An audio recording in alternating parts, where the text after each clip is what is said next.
Neighbors of Representative Lauren Boebert a little bit of a run-in with that family and decided to call the police.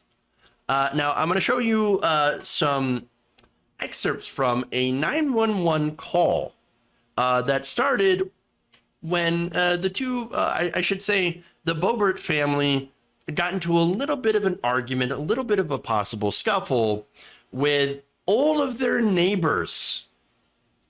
So now let me show you that, and then we'll talk about it.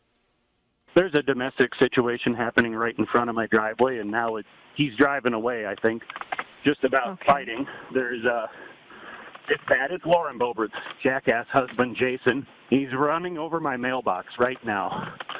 Stop, you jackass! Get the out of here!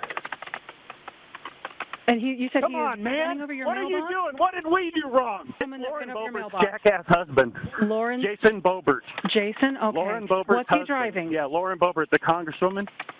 Jayson Boebert is as dumb as a post, but this guy is so irrational. So irrational.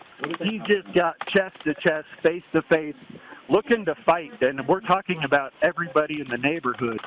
Okay. Everybody here is a neighbor. So he just drove off. He's at his house. He just lives up the street. Understand Jason's completely. probably drunk. So Okay. you could probably Did get he him have for any DUI weapons? because he just drove down here. Sir, yeah, did he have I'm any sure weapons? he's loaded to the hilt. Do you know who his wife is? I Lauren do. Boebert. She's Okay. loaded. They all have guns. Yes. Okay, just had I don't know if anybody has guns on them. Okay, I would not a guess problem. he's Sure. drunk, and yeah, of course he owns guns. Doesn't it sound great to live in Lauren Boebert's neighborhood? Gee, wouldn't you just love to have those neighbors? What a great community that sounds like. And by the way, it actually does sound like a good community, minus the Boebert family. I mean, come on. Now, again,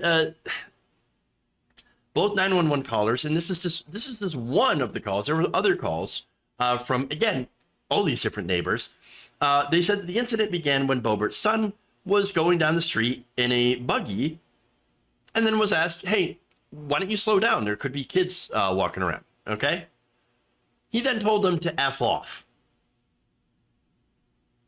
He's just speeding up and down the road all over the place, just freaking through his property.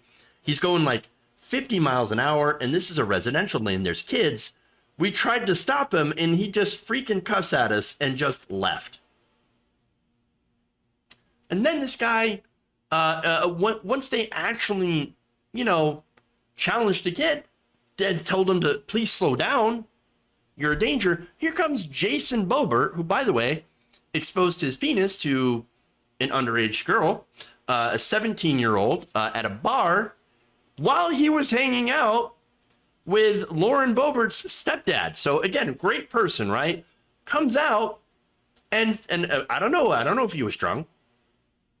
Maybe he was, and then maybe he had gotten to his car or a truck and drove drunk all up on the road and then smashed and flattened this neighbor's mailbox. Yeah, great neighbors, wonderful. And he said it, he pointed out something very important too. They all have guns. Yeah, they all have guns. You know how easily this could have escalated? Again, they're all massively armed. You saw the Christmas cards.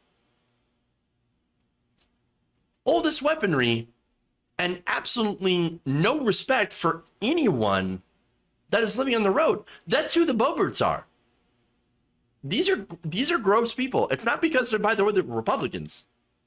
No, that's just, I guess, in Republican circles nowadays, that's considered to be great. No, these are just garbage people overall who just happen to be Republicans. No, they're gross. They're gross.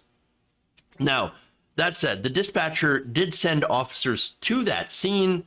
Now, according to the Garfield County Sheriff's Office, they decided to let the neighbors settle their own dispute, saying everybody agreed to work it out. Oh, they agreed to work it out. No charges, no further action. Gee, I wonder if that has anything to do with Lauren Boebert being a congresswoman. And when confronted by the 911 calls with evidence of possible drunk driving, speeding, property destruction, and threats to harm other people, well, the sheriff's office had very, very little to say. Look at, again, terrible, terrible neighbors, but what do you expect from people like Lauren Boebert?